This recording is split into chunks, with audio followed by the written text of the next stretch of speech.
Здравствуйте! Открываем вечерний эфир телеканала «Осетия Рыштон». Пора обсудить интересные факты, актуальные события и пообщаться с компетентными людьми в нашем эфире. Ну и самое время представить ведущих. Это Алана Гадзацева и Дзераса Караева.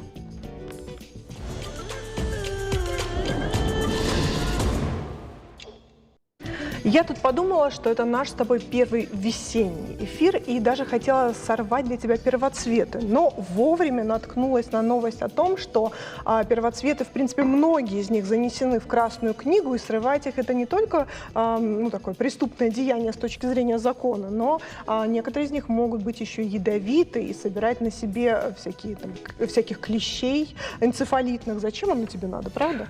Не надо, но на будущее учти, я приму и букет из черемши тоже, тем более, что они родственники, например, с подснежником. Но, честно признаюсь, грешна, иногда у бабулек покупаю первоцветы. Ну, хорошо, черемшу я осилю. В принципе, хорошо, опять же, что ты не попросила бракосчевита в студию. Ну, стараюсь как-то более реалистично на вещи смотреть. Но, с другой стороны, я тебе в сегодняшнем эфире докажу, что мы с тобой находимся от Буракосчевита, знаменитого турецкого актера, на расстоянии одного объятия. Заинтриговала? Конечно, я думаю, сейчас заинтригованы все наши телезрители, но на самом деле эта интрига будет раскрыта, если вы досмотрите наш эфир до конца. Да, все узнаете. Тогда к новостям предлагаю перейти. И жители Северной Осетии за неделю перевели мошенникам более 5 миллионов рублей. И по данным МВД, за указанный срок было зарегистрировано 22 заявления от граждан. К уловкам, на которые попадается наше население, относятся предложение обезопасить себя, заработать на маркетплейсах, инвестировать. И вот мне интересно, откуда у людей деньги? Ты знаешь, Дзера, мне на этой неделе позвонили мошенники, и, честно говоря, я так была уставшая настолько и растерялась. Мне, на самом деле, потом я положила трубку и пожалела. Мне хотелось пообщаться с людьми. То есть они обманывают меня, а я хотела обмануть их. Ну, я думаю, у тебя еще появится возможность, учитывая их активность. Но я вернусь к своей мысли о том, откуда у людей деньги, которые они переводят мошенникам. Откуда? Дело в том, что у нас с безработицей как-то все не очень хорошо, точнее, все плохо. В четвертом квартале 2023 года уровень безработицы в республике составлял 8,6%, что на 3,3% ниже уровня за аналогичный период. В 2022 году в среднем жители Северной Осетии тратят на поиск работы около 6 месяцев. Но дело в том, что наша республика с такими показателями, она заняла 81 место в общероссийском рейтинге. Наши соседи Ингушетия, Дагестан 85-е, 84-е места соответственно. Однако мошенникам мы что-то допереводим.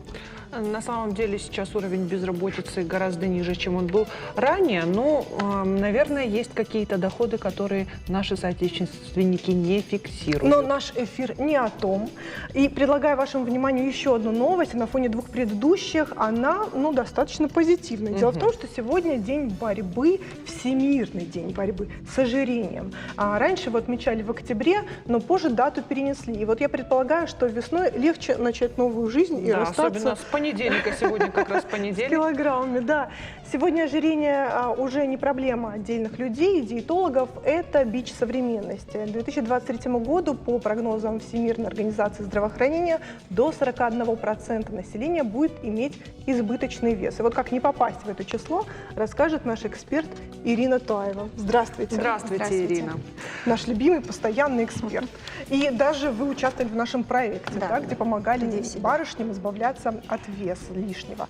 Вот скажите, пожалуйста, в принципе, для нашей республики это актуальная тема? Да, это актуальная тема, и не только для нашей республики, но, наверное, для всего мира. Потому что ко мне я эндокринолог-диетолог, и чаще приходят больше, чем к эндокринологу, как к диетологу. Потому что, это связано между собой, в принципе, но потому что у нас стремительно растет число людей, страдающих ожирением и избытком массы тела. Особенно страшно, что вот это число именно стремительно растет среди детей тоже. То есть дети сейчас страдают ожирением и всеми вытекающими из этого последствий. А верно ли, что если ребенок пухлый, тучный, то он и во взрослом возрасте останется тучным взрослым? Не всегда. Не всегда это факт, но в большинстве своих случаев, да. А чем это? Да, вот что провоцирует образ жизни? Вот дети с гаджетами, да, малоподвижный образ жизни. Или же это больше пища? Ну, смотрите, во-первых, изменился ритм жизни людей в общем. Как вы подчеркнули, сейчас дети сидят с гаджетами, с телефонами, они не выходят, можно сказать, даже на улицу. Как мы росли, нас, можно было сказать, с улицы домой не позвать. Они было. выходят в интернет. Да. А они выходят в интернет и общаются там между собой. То есть малоподвижный образ жизни, питание, да, быстрая вот эта вот кухня, фастфуды, жирное, жареное. В рационе детей больше сейчас. Плюс сладости, они легко доступны. Я помню, в наше время бывали дефициты этих сладостей, то есть их достать было даже тяжело. И когда родители что-то покупали, мы так радовались. Праздник, а сейчас, да. А сейчас вот эта вот сладость, она всегда под рукой, она всегда дома. То есть, Это замена перекусов, в принципе. да, замена перекусов. Плюс многие дети не питаются нормальной едой. Они, в принципе, питаются сладостями. Для них это норма. Газированные сладкие напитки тоже. Подождите, то есть весь рацион ребенка состоит из сладостей? Да, бывает и как такое. это возможно? Приводят родители своих детей, и они жалуются на то, что вот ребенок ничего не ест, только сладости. То есть он начинает свой день со сладостей, обед, ужин, все, больше ему ничего не надо. Что? А родители, вот именно, что родители сами тоже питаются неправильно, это все идет пищевое поведение, как бы ребенок это же не сам придумывает, это все пищевое поведение. Вот если конкретно, допустим, сладости, там утром чай с печенькой, да, вот такого, или какой-нибудь сладкий йогурт или творожок, что-то вот такое вы имеете в виду? Конечно, да. Плюс еще не только прямые сладости, но и продукты, в которых содержатся скрытые сахара. Это те же самые чипсы, это те же самые фастфуды. Они тоже очень вредны для нашего организма. А вот что должен представлять собой школьный перекус, правильный школьный перекус? Фрукт какой-нибудь или бутерброд, состоящий из цельнозернового хлеба, кусочка, плюс сыр или масло, что-нибудь такое. А вот сегодня день борьбы с ожирением, а где пролегает вот эта граница ожирения, собственно говоря? Девушки очень любят красиво выглядеть, подгонять себя под определенные стандарты, представления о прекрасном. Но где же вот эта грань между ожирением и просто милой припухлостью? Ну, существует такое понятие, как индекс массы тела. Мы его высчитываем, чтобы понять, человек уже в ожирение вошел или же он еще в избытке массы это тела. Формула какая-то, да? Это формула, да, она высчитывается, и по этой формуле мы определяем степень ожирения у человека или, может, даже просто избыток массы А вот тела. наши зрители сейчас могут посчитать? Могут. Давайте Они тогда в исходные интернете данные. могут как бы посчитать это все. И рост, вес высчитывается тоже между собой, и вот этот индекс массы тела. Индекс массы тела, понятно. Хорошо, если человек, ну, допустим, женщина вдруг внезапно поняла, что вот у нее пара лишних килограмм, и ей кровь из носу нужно их скинуть за считанные дни, вы ей поможете в этом вопросе? Ну, конечно, пару лишних килограмм То сможет есть скинуть. пара лишних килограмм – это не опасно для Это здоровья? не опасно А сколько для здоровья. опасно для здоровья? Вот приходят ко мне пациенты, которые хотят похудеть, то есть они всю жизнь жили с ожирением, и вот за 1 месяц они хотят привести себя в форму, чтобы они скинули все свои лишние килограммы. К сожалению, это будет неправильно, и вот это уже будет с вредом для здоровья. То есть первый месяц даже до 7 килограмм с большого веса может уйти, потому что это уходит жидкость. Большой вес – это сколько? Большой вес – это более 100 килограммов. Более 100. Да. То есть первый месяц уйдет от 5 до 7 килограмм, а затем мы уже следим за тем, чтобы вес стремительно не шел вниз. Иначе вот это и будет уже как бы опасностью для здоровья. А вот такой вопрос. Сегодня, знаете, так в процессе подготовки мне попалось видео, где объяснял тоже диетолог, что когда человек садится на диету, то у него нарушается метаболизм. То есть, когда человек испытывает голод, его организм пугается, теряется, и в целом схема метаболизма нарушается, и в процессе человек в этот раз похудел, снова набрал вес и уже не может сбросить. Вот таких пациентов у меня бывает очень-очень часто, очень много. Неправильное снижение веса, когда мы ограничиваем себя, можно сказать, в полезных жирах, в углеводах, сложных углеводов, они нам полезны, и в белках, то мы уходим в дефицит калорий. Вот когда организм в дефиците калорий, он затем уже запоминает это состояние, начинает запасать на будущее. Мало того, что мы скинутые килограммы вернем очень быстро, так мы еще и потом вследствие если будем худеть, то нам будет очень тяжело это делать, потому что метаболизм, он действительно уменьшается. Мгм. А как тогда правильно? Вот, скажем, вот вы говорите, часто ограничивают себя там в жирах и так далее. Какие самые стандартные ошибки, которые допускают люди при похудении? Ну, смотрите, все эти белки, жиры, углеводы – это макронутриенты, которые необходимы нашему организму. Когда мы начинаем в каких-то дефицитах находиться, то есть дефициты жирах полезных, да, то у нас страдает гормональный фон в основном. Белки, мышечная масса страдают, углеводы, сложные углеводы, кишечник страдает. В нашем рационе, это вот как есть такой пример тарелки, а в нашем рационе должны быть всегда жиры, белки и углеводы сложные. То есть мы делим тарелку на части, где у нас определенное количество белков, жиров и углеводов. Вот тогда наш рацион будет сбалансированным. Возвращаясь к вопросу об избыточном весе, вы сказали, что вот там где 100 килограмм и больше, и вот эти 5-7 килограмм, которые, в принципе, визуально даже и не поймешь, сбросил человек или нет. Но вот я слышала такое мнение, что чем больше вес, тем быстрее и легче он уходит. Да-да-да. А чем он меньше, и вот эти злополучные 10 килограмм, их практически, ну, с большим трудом, со скрежетом можно сбросить. От чего это зависит? Смотрите, когда у нас большой вес, у нас избыток жидкости в организме. И первым уходит жидкость. Вот на большом весе очень много жидкости теряет человек. Поэтому у нас и по килограммам уходит больше. А вот если в будущем мы будем терять много по весам, большой вес, то значит у нас выходит, что мышечная масса страдает. Вот там уже, скорее всего, питание не сбалансированное. Надо проследить за тем, чем питается пациент. И сбалансировать питание. Не надо стремиться к большим минусам по весам. Я даже всегда говорю пациентам своим, больше даже нас интересуют объемы, как уходят, ведь мы не только за объемами следим, но и за весами. Вот, чем, допустим, стремительное снижение веса по весам именно. А что влияет на сам метаболизм? Вот есть люди, которые не могут набрать, как бы и не старались, как бы и не питались. Им тоже нужна бывает ваша помощь, чтобы набрать эти килограммы. Да. Смотрите, во-первых, наследственный фактор, да. Если мы понимаем, что в роду у нас нету полных, в основном такие тоже приходят пациенты, они хотят поправиться, но у них не получается. Метаболизм ускоренный, допустим, да. Нужно просмотреть, нет ли каких-то там гормональных нарушений, которые могут приводить к тому, что пациент не может набрать в весе. Какой образ жизни он ведет. Может, он очень много двигается, может, он употребляет меньше, чем, допустим, тратит по калориям. Поэтому за всем нужно бывает проследить. Или наоборот, когда человек полный, то следим за тем, нету ли каких-то гормональных изменений, генетические факторы тоже пациента учитываются, не был ли он постоянно на вот таких жестких диетах, которые привели его потом к такому состоянию, что вес очень тяжело бывает убрать. Поэтому тут надо индивидуально каждому человеку подходить. К жестким диетам также относится монодиета. Да. Мы с вами уже говорили об этом в студии, в другом эфире.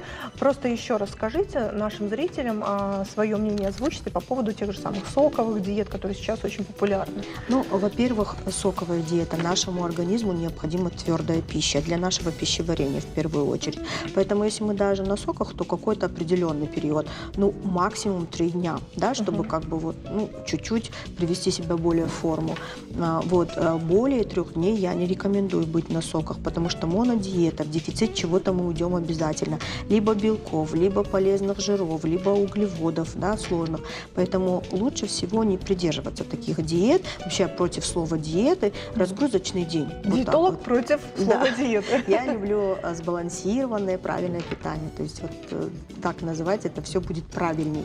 Но даже эти дни и эти самые несколько дневные диеты, они показаны только при отсутствии каких-то хронических заболеваний. Да, если нет каких-то хронических заболеваний, то, пожалуйста, и то разгрузочный день. А вот по поводу, опять же, соковых диет, если даже это 3 дня, ну, я, например, ощущала на себе, это преподносится же как детокс, то есть человек, условное голодание, да, человек хочет, чтобы его желудочно-кишечный тракт отдохнул, но я вот замечала такое, что после этого организм бывает какой-то ослабленный, мышцы как-то, дискомфорт, и, может быть, стоит какие-то витамины, микроэлементы после этого даже пропить, ну, я не знаю, как правильно, вот вы подскажите. Я вообще не понимаю смысла этих монодиет. Для чего? Вот те же самые соки, вы сами замечаете, что мышца, да, как-то слабость, вот это все.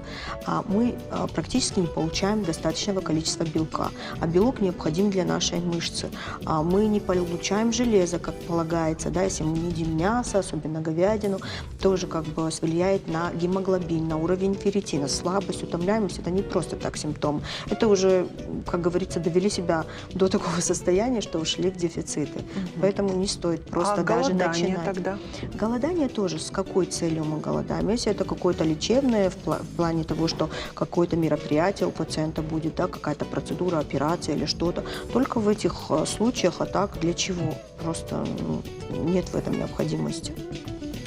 Ну и, наверное, зафиналить я предлагаю преимуществами, очевидными преимуществами сброса лишнего веса.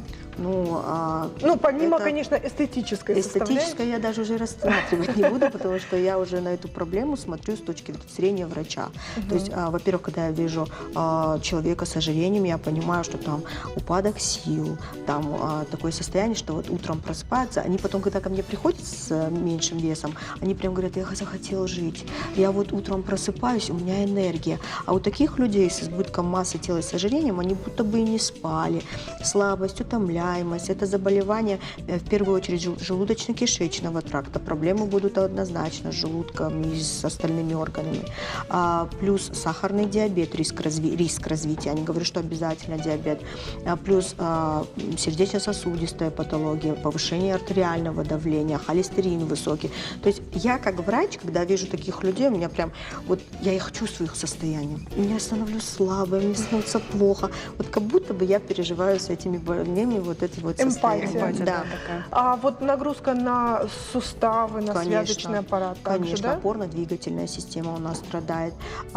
И что хотелось бы сказать сейчас вот в эфире, это то, что людям с избытком, с большим весом не стоит сразу какими-то физическими в зал идти, да, и заниматься силовыми какими-то тренировками. Нет, не стоит.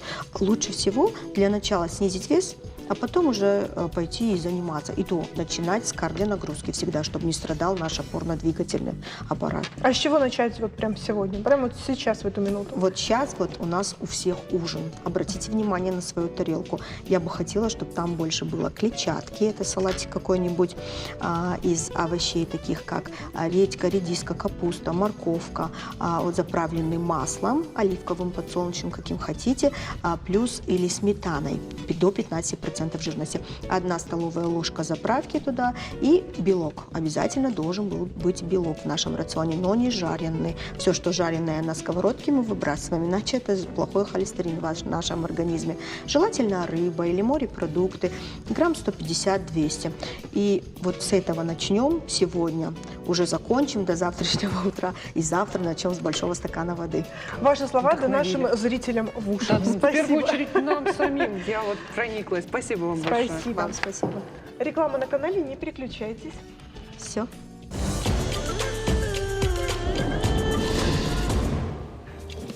Продолжаем наш эфир. 3 марта отмечается Всемирный день дикой природы. Праздник сравнительно молодой, он появился в 2013 году и преследует важную цель – регулярно напоминать человечеству о том, насколько хрупка природа, ее обитатели и чем чревато их уничтожение. Если поговорить о нашей республике, то животный мир Северной Осетии разнообразен и богат. На территории республики обитают олень, зубр, тур, кабан, косуля, медведь, заяц, куница, лисица. В общем, перечислять можно долго. И знаешь, вот, Зера, я подумала, когда готовилась к этому, удивительно большое количество животных обитают даже вот у нас в Северной Осетии, а мы их не видим, а они есть. Ты любишь? Ты вообще любишь животных? Их можно найти среди человеческой породы. Ну да ладно, сейчас не об этом. Я обожаю животных, особенно своего кота, но мне опять же кажется, что вот как в человеке мы видим животное иногда, так в своем коте я вижу личность. Мне кажется, что животное и личность – это не противоречащие друг другу понятия. Но, в общем, что можно сказать? Когда человек любит животных, мне кажется, это очень сильно его характеризует. Взять даже вот в обывательском плане, видео с милыми зверушками всегда популярны. Есть люди, которые снимают не менее популярные видео, но не с домашними питомцами, а с дикими животными. Вот, в частности, наш гость этим занимается и по долгу службы, и по велению души. Заур, добрый вечер. Добрый вечер. С прошедшим праздником, Днем дикой природы. Тебя этот праздник касается напрямую, как специалиста, который занимается охраной природы, изучением ее. Расскажи, пожалуйста, о своей работе, о том, вот у вас бывают экспедиции в леса, в горы Осетии, и вы часто встречаете животных, это можно в социальных сетях наблюдать, такие интересные бывают видео. Расскажи, вот как эти видео создаются и как эта работа вообще проделывается, для чего бывают ваши экспедиции? Да, работаю я научным сотрудником, зоологом в заповеднике, работаю с 2012 года.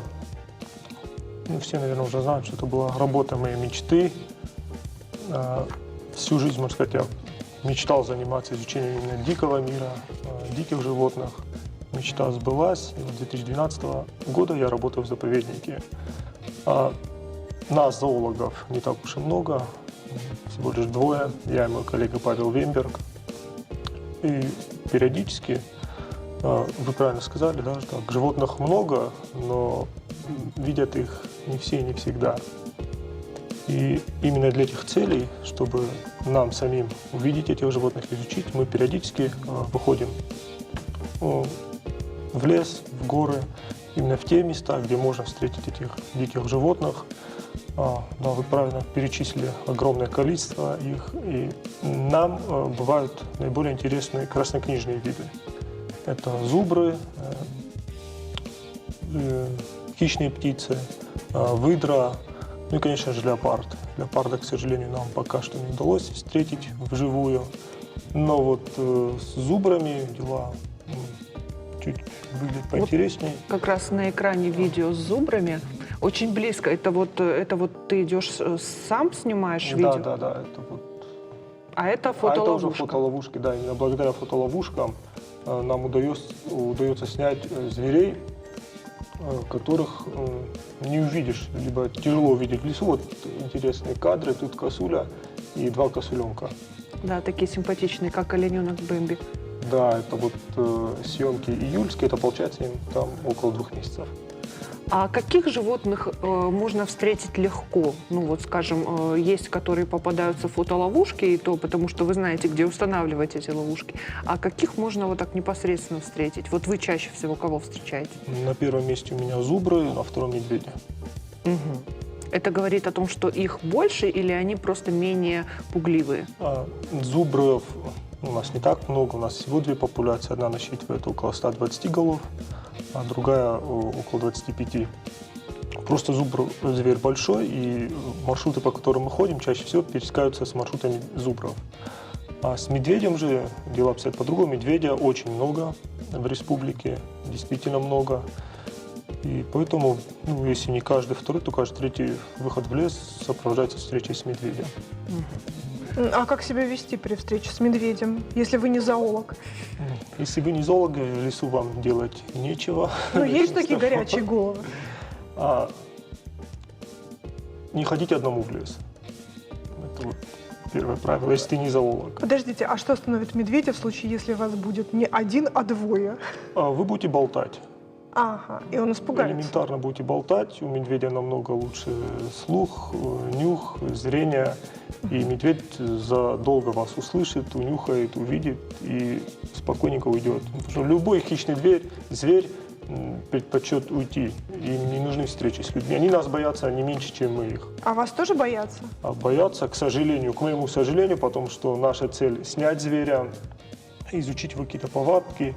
И бывает, встречаешь зубра, медведя, радуешься, зверь, и пытаешься тихо подкрасться к нему, но наступишь на какую-нибудь веточку, она хрустнет, и зверь на тебя так поглядит и сразу же убегает. Просто мне казалось, что за 12 лет вы уже должны были сродниться, они вас в лицо должны узнавать. По запаху. Звери-то меняются, это Заур остается. Но вы не завели такие вот дружеские знакомства с диким зверем? С диким зверем нет, и слава богу. Не хочется заводить, потому что дикий зверь останется всегда диким зверем. И что ему в голову в какой момент взбредет, неизвестно. А дома вы содержите какие-то экземпляры? На данный момент у меня так из диких еще, ворона можно назвать диким. Да, мой знаменитый ворон, Винсент. Раньше, когда у меня функционировал центр реабилитации диких животных на территории дома, то тогда, да, у меня были и медведи, и косули, и нотовидные собаки, барсуки. А что заставило свернуть работу этого центра? Можно сказать, жизненные обстоятельства.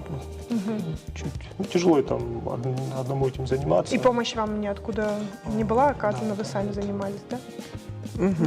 А вот что хотела еще спросить. Помимо охраны животных, есть еще и охрана растений. Это тоже, ну, как бы важный элемент. Входит ли как-то вот попутно в вашу работу, обращаете, вы зоологи, но все-таки вот какие-то у вас задачи с растениями бывают связаны? Ну, допустим, вот вы наблюдаете там питание зубров, да, и как они там сдирают кору или еще что-то. Как-то обращайте внимание на растительные? Я думаю, это отсылка к букету черемши.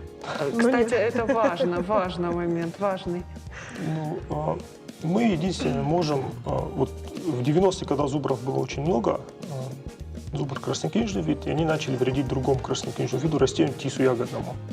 Они практически уничтожили этот тис. Тогда была такая конфронтация. Один краснокнижный вид против другого. Ну, тут вмешалась матушка природа, пару снежных зим. Конечно же, не обошлось и без людей, браконьерства, и количество зубров очень сильно сократилось. Их осталось около меньше 40 голов, а было почти 300. И тогда такого большого пресса на растительность больше не было, и растительность стала восстанавливаться. Ежевика та же увеличилась, потому что ежевика является основным зимним кормом для тех же зубров, оленей, косуль, для всех травоядных животных. То есть это, получается, тот редкий случай, когда браконьерство сыграло на руку матушке природе? Не будем одобрять в эфире браконьерство. По отношению к тису. По отношению к тису. Да, а вообще, как отношению к зубрам обстоят сегодня дела с браконьерами? Остро ли этот вопрос стоит? Ну, что скрывать, этот вопрос был острым и остается острым. На те же самые фотолужки к нам очень часто попадаются браконьеры. Прям с лицами видно? С лицами, с оружием. Последняя проверка, ну, это фотолужка стояла не на территории заповедника. Там браконьеры прям группами были по 5-6 человек на лошадях с оружием.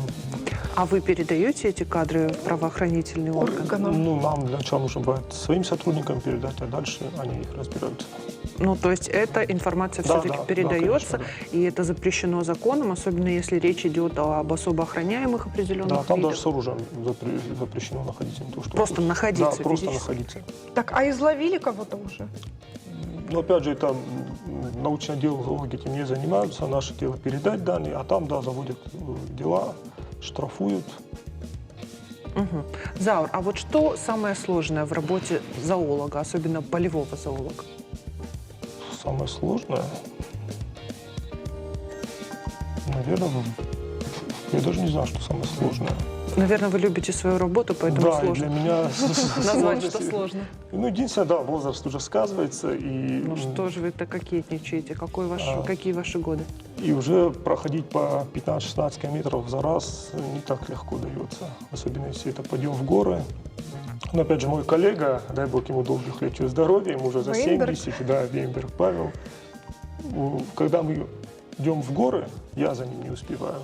Честно говоря, я горы не люблю. Когда мы выходим в лес, а он не любит лес, то там уже преимущество на моей стороне. Ну, вы дополняете друг друга, такой тандем. Угу. А что касается барса, вот вы сказали, что нет пока записи этих животных, ну, какие-то наверняка же есть, там, следы их пребывания вы отслеживаете? На данный момент мы можем сказать, где находится последний выпущенный барс, которого выпустили летом, Чилмас.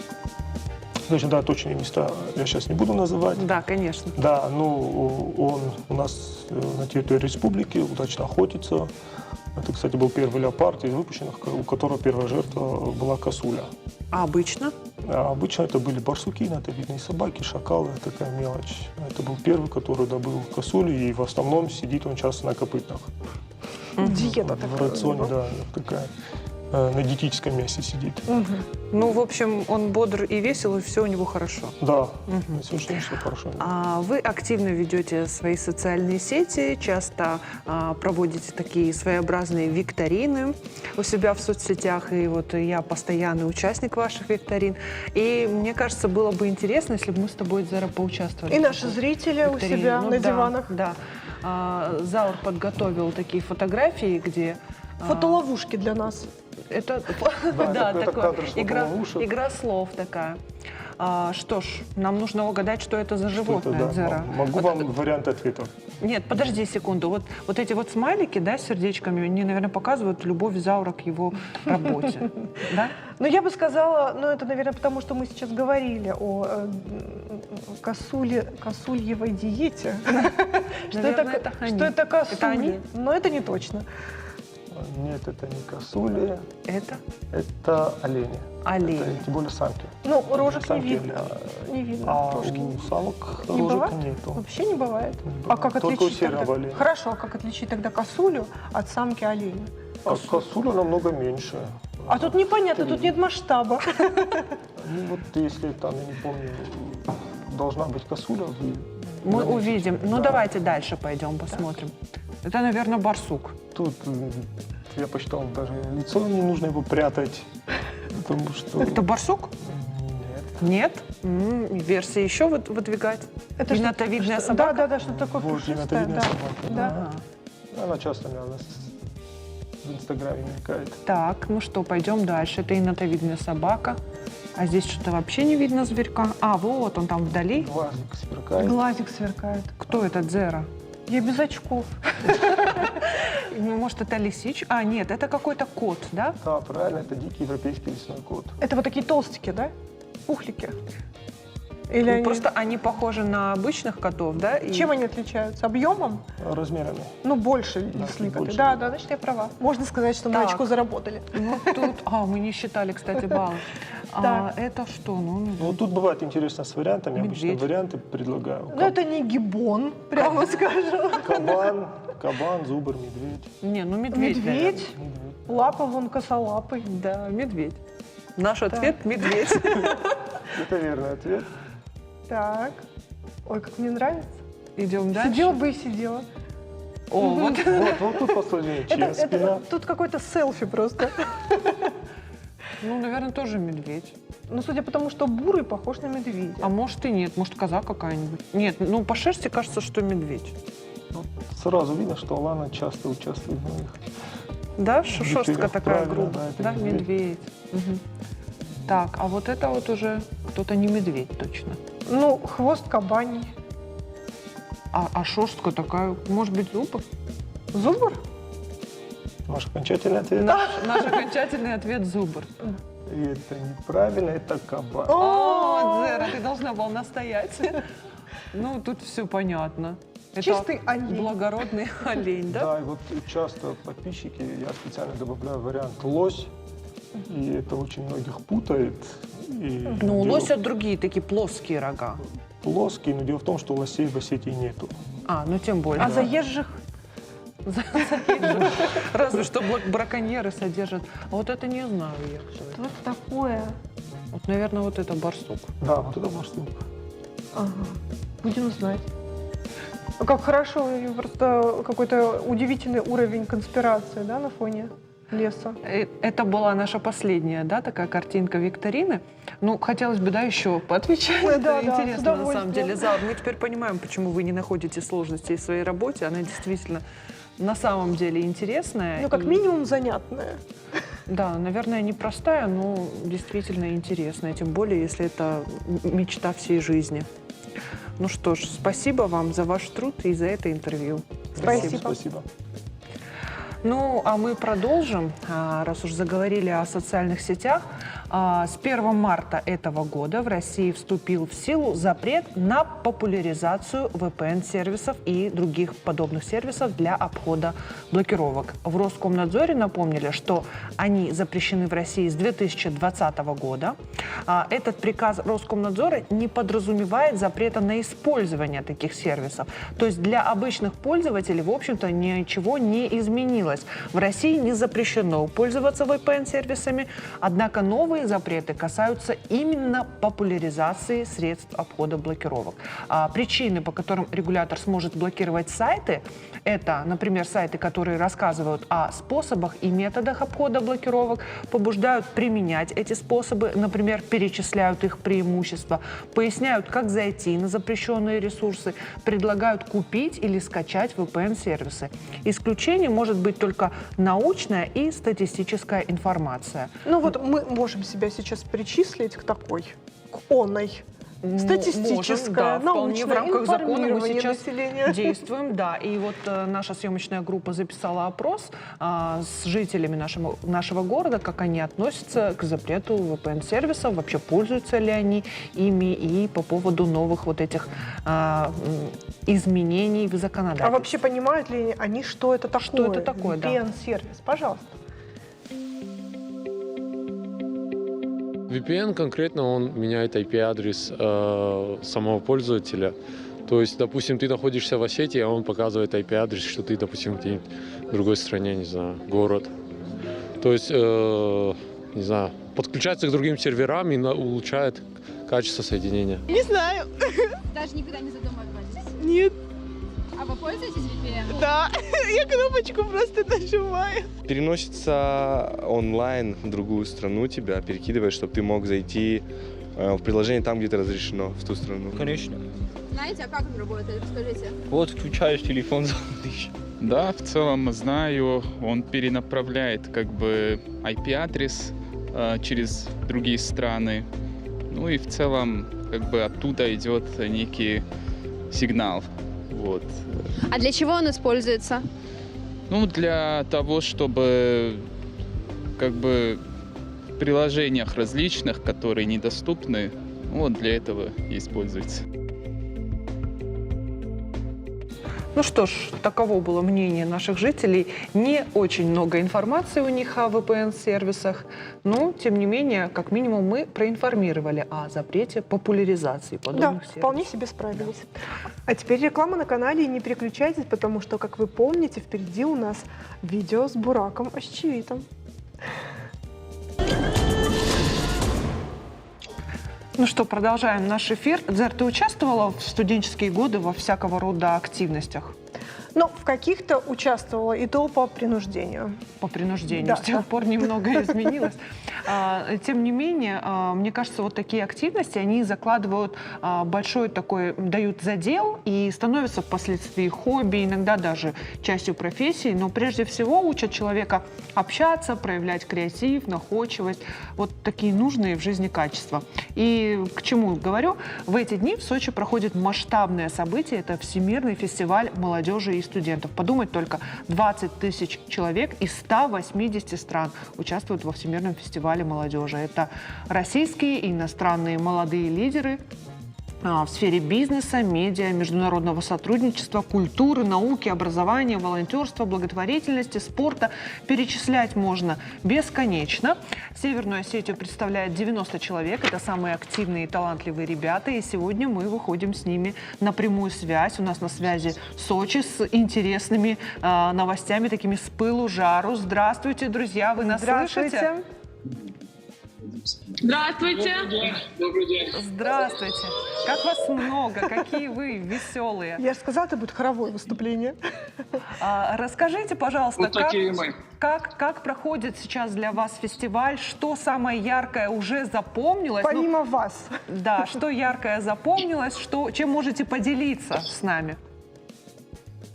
Что яркое запомнилось, чем можете поделиться? Ну, сегодня на фестивале проходит очень много площадок. В течение 7 дней на 55 площадках пройдет более 800 мероприятий, и все они по разным направлениям. Это и спортивные мероприятия, это и творческие мероприятия, наша делегация, я считаю, она самая активная.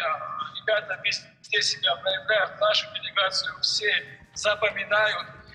То есть, ну, одни интервью Амурхана Кусова, наверное, они уже разлетелись по всему свету. Да, это уже вирусное видео. Мы, кстати, хотим его показать сразу после видеосвязи с вами. Даже форма такая яркая бросается в глаза, а вот как-то мы можем наблюдать в соцсетях, как ребята танцуют, там был массовый симд. Расскажите, что успели, как успели себя проявить? Ну, на самом деле, ребята станцевали, ребята Южной и Северной Осетии станцевали симд, и на площадке Сириуса к ним присоединилась, я скажу, вся молодежь всего мира. За нашей делегацией, ну, я скажу так, ходят молодежь всего мира, всей планеты. Ребята очень активные, ребята позитивные. Вот сейчас мы провели встречу с делегацией, которая к нам приедет на региональную программу. Разучивали с ними астинский танец симд. Я скажу так, что на этом мероприятии, на этой ознакомительной встрече было 27 государств молодежи, которые представляют, начиная от Латинской Америки, Ближнего Востока, Европы, Азии, ну, все-все-все. Я смотрю в кадр и вижу такие пытливые глаза, такие, ну, светлые лица. В принципе, мне очевидно, почему именно этих людей отобрали для форума. Но, наверное, существовали определенные требования. Да? Вот поделитесь, какими качествами должен был обладать человек, чтобы к вам туда попасть, присоединиться? Ну, прежде всего, мы отбирали тех ребят, тех активных ребят, которые живут ярко общественной жизнью, которые живут жизнью нашей республики. Те ребята, которые активны в сфере патриотики, добровольчества. Те ребята, которые выезжают постоянно на форумы и площадки. Те ребята, которые представляют Осетию. То есть, ну, мы собрали весь цвет. Те, которые проявляют себя и в учебе, и в спорте. То есть, ну, собрали сливки молодежи и привезли их сюда. И я уверенно заявляю то, что вот тут нас никто не подведет, не подкачает, и ни за кого нам стыдно не будет. А ребятам нас слышно? Мы можем кому-то из ребят обратиться, чтобы они ответили?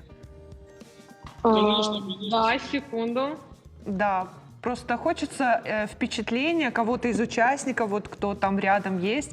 Что самое главное, самое яркое для вас событие, которое уже произошло и, может быть, еще произойдет, вы его ожидаете? Пожалуйста. Самое яркое событие, которое вы ожидаете. Кто отвечает? Амурхан сейчас нам ответит. Нет, говори. Ньюсмейкер этого дня. Всем добрый вечер. Каждый из участников из нашей делегации подтвердит, что каждый день участия на фестивале является самым ярким событием, начиная от утренних образовательных мероприятий, заканчивая вечерними программами культурно-массовыми. Хочется выразить благодарность Комитету по делам молодежи, выразить благодарность руководству нашего региона. Самая красивая форма, самая лучшая презентация была именно у нашего региона. Огромное спасибо. Ирата Ражба! Зарядили позитивом. Удачи вам, ребята, хорошего вам времяпрепровождения. Привезите с собой много-много полезного для себя. Спасибо вам большое. Спасибо. Спасибо вам. Ну, честно говоря, гордость берет, да? Да, да, и зависть. Местами зависть, немножко есть, да. Я почему позавидовала сегодня, например, тому же Амурхану, потому что я наткнулась у него в статусе на видео с Бураком Ащевитом, который, как оказалось, тоже стал участником этого форума. Да, тот самый гвоздь нашей программы. Да, и предлагаю вот сейчас это видео вниманию телезрителей, и сразу после него вернемся в студию. Моя супруга вас очень любит. И поначалу я очень ревновал ее. Точнее, мне кажется, это самая популярная фраза. Я очень ревновал. Секунду. Мы же только начали спрашивать у наших молодых людей, и вдруг опять перешли к девушкам. Ну что такое? Да. Я очень ревновал, особенно когда домой поздно прихожу, а она с вами. Да. И не двигаться сейчас. И я как-то вот не полюбил вас изначально. Но потом, после нескольких месяцев просмотров совместно сериалов... Жена вы все-таки мне- заставила. Да, я вас полюбил тоже. No, brother. Maybe you can hug me. Hug me. No. Жена теперь будет завидовать вам. Thank you. Yeah, thank you. Ну что, мы все теперь завидуем Душевное Амурхану. видео. Очень милое. На самом деле, зная активность и погруженность, страстность Амурхана в процессы, вот во все виды активности, которыми он занимается, мне кажется, что это Бурак должен завидовать. Тут все взаимно, все взаимно. Давайте перейдем к нашему гостю. Асламбек, здравствуйте. Мы уже поговорили, частично затронули тему подготовки к форуму. Я знаю, что была проделана огромная работа, и отбор участников, в том числе, это тоже существенный такой пласт этой работы. Расскажите, как проходил этот отбор, как оценивались эти заявки, почему именно такое количество человек, какие организации постарались включить? Да, почему Солана не там? Делегация. Потому что Сегодня. мы не подали вовремя заявки. Значит, начнем с того, что Республике Северная Осетия и Алания было выделено 90 участников. На это было подано порядка 900, на одно место 10 человек. И, как Руслан уже сказал, прошли те молодые ребята, которые активничали во всех мероприятиях, связанных с молодежной политикой. Это и добровольство, патриотика, это социальное проявление. То есть надо было изначально... Вот многие ребята подумали, что они подали заявку, и на этом все. На самом деле это часть дела была. Надо было также прикрепить портфолио, написать эссе и снять видеовизитку, почему именно ты, а не другой молодой человек, должен попасть на этот крутой форум. Вот кто постарался, те и прошли. То есть в портфолио, вот как было сказано, чем больше у тебя благодарностей от вуза, от различных форумных компаний, тем больше шансов было. Вот один из первых, кто в пятерке, это Амурхан Кусов, также Альбина Хабаева. Вот они на самом деле участвуют везде, и им было легко пройти. Интересно, предъявлял ли Бурак Ущевит такое досье, прежде чем его позвали на этот форум? Я думаю, Бурак уже все всем доказал давно. А вообще вот подготовительная работа, что в себя помимо отбора включала? Ну, подготовительная работа мы начали в августе месяце 2023 года.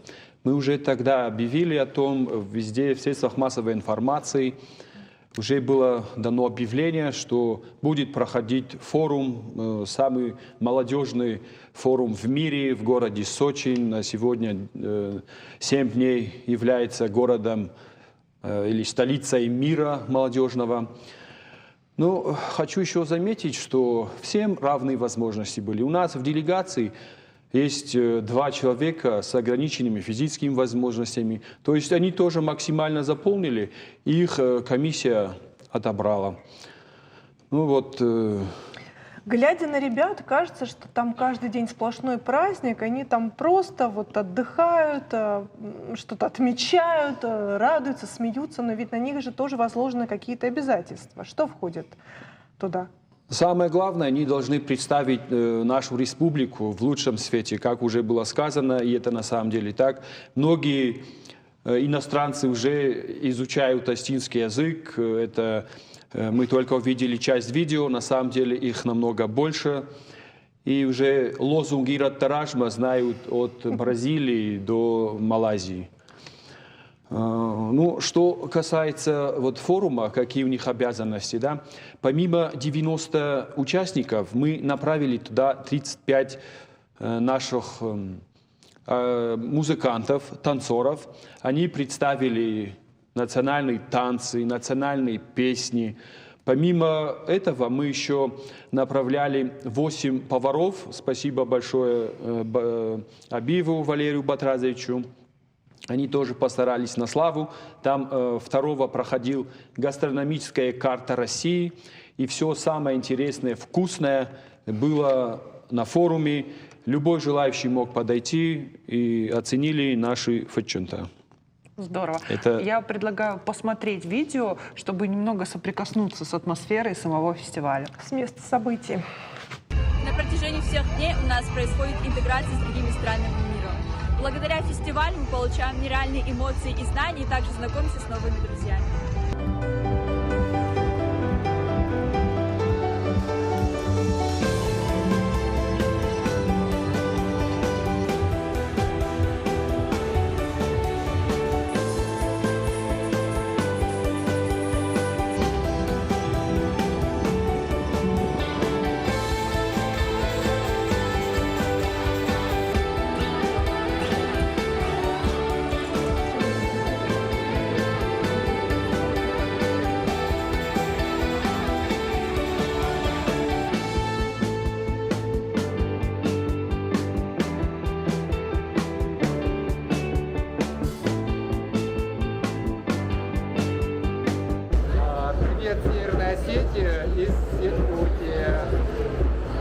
Дорогие мои друзья, жители Северной Осетии, всех от мала до велика, приглашаю в Сочи на Сириус. Тут просто здорово. Самая лучшая креативная молодежь.